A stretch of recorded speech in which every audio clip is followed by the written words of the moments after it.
El libro de Zacarías, bueno, este libro nace en un momento de crisis total, cuando la esperanza estaba casi perdida. Es, en esencia, la respuesta de Dios a un pueblo que vuelve a casa solo para encontrarla en ruinas y que se pregunta en voz baja si las promesas de Dios se habían quedado en el olvido. A ver, tratemos de imaginar la escena. Durante 70 años, tal como lo había dicho el profeta Jeremías, el pueblo de Israel vivió exiliado, y ahora por fin han vuelto. Pero la tierra prometida es un lugar difícil. El templo sigue hecho escombros y la verdad el ánimo de la gente está por los suelos. Esa gran restauración que esperaban, pues no se ve por ningún lado. Y es justo en este ambiente de desesperación, de duda, que entra en escena el profeta Zacarías. En una sola noche, Dios le manda una serie de 8 sueños, uno más raro que el otro, llenos de imágenes y símbolos. Estos sueños son la respuesta a la pregunta que todos tienen, pero que nadie se anima a hacer en voz alta. ¿Será que Dios nos abandonó? Muy bien, vamos a meternos de lleno en el problema central. La gente sencillamente está perdiendo la fe. Esperaban volver como héroes, un regreso glorioso, pero la realidad es muy distinta. Y ese abismo entre lo que se les prometió y lo que viven cada día está rompiendo su esperanza. Para ubicarnos, estamos en Jerusalén, por ahí del año 520 a.C. El imperio persa les ha permitido regresar, sí, pero la reconstrucción va súper lenta, es muy difícil. Las promesas de un templo nuevo, un rey de la línea de David, un reino de paz. Frente a los escombros, todo eso parece una fantasía, un sueño lejano. Entonces, el primer mensaje de Zacarías es muy directo, es un desafío para su generación. Les dice, oigan, aprendan del pasado, no cometan los mismos errores que sus antepasados, los que los llevaron al exilio. Y lo más interesante es que al principio la gente reacciona bien, se arrepienten, se humillan ante Dios. Pero claro, la pregunta es, ¿será suficiente ese arrepentimiento inicial para aguantar todo el duro trabajo que venía? Viendo que esa respuesta inicial era un poco frágil, Dios interviene de una forma espectacular.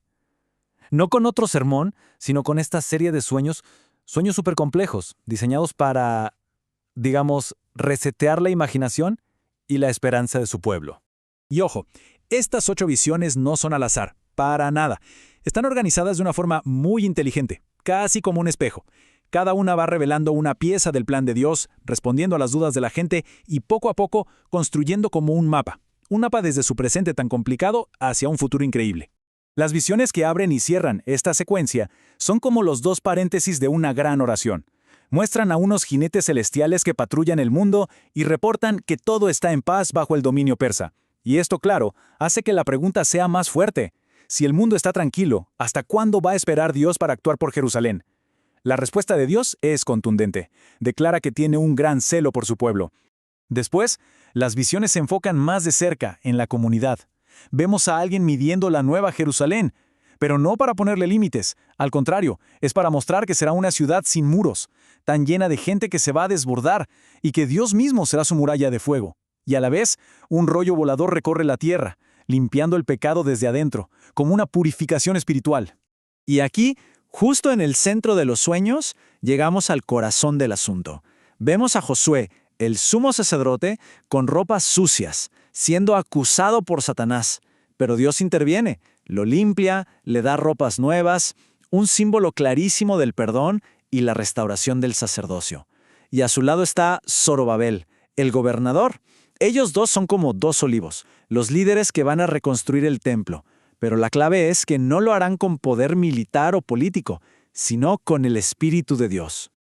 Todas estas visiones, como vemos, pintan un futuro increíblemente bueno. Pero aquí es donde Zacarías introduce el gran giro de la historia. Este futuro glorioso no es un cheque en blanco, viene con una condición. Pasan 2 años, y llega una delegación a preguntarle a Zacarías algo que nos revela en qué estaban pensando.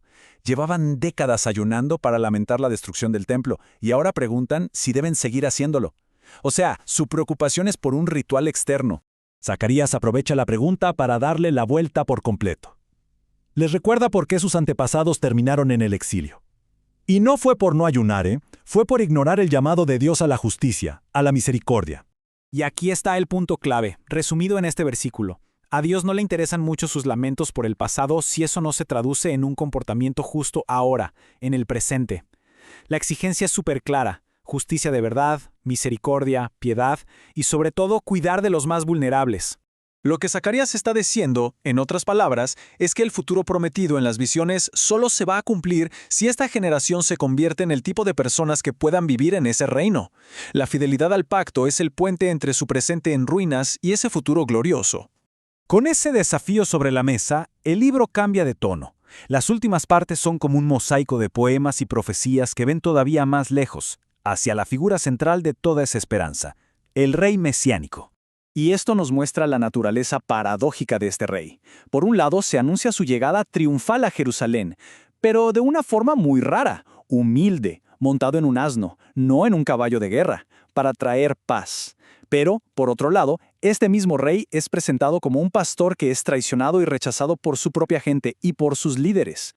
El rechazo de este rey pastor nos deja con una pregunta bastante incómoda. ¿Y ahora qué? ¿Se acabó todo? Pues no. El libro termina con otra serie de imágenes poéticas que resuelven esta tensión con una visión final de la victoria cósmica y definitiva de Dios. El final se desarrolla como en 3 actos. Primero, Dios por fin confronta y derrota al mal, no solo en Israel, sino en todo el mundo.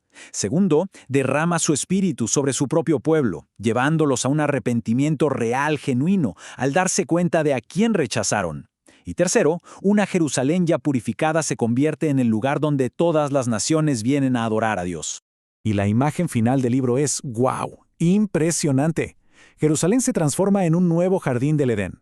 Un río de agua viva sale desde el templo llevando sanidad y vida nueva a toda la creación. La historia, que empezó con pura desesperanza en una ciudad en ruinas, termina con la restauración del universo entero. Así que Zacarías nos deja con un mensaje que sigue resonando hasta hoy.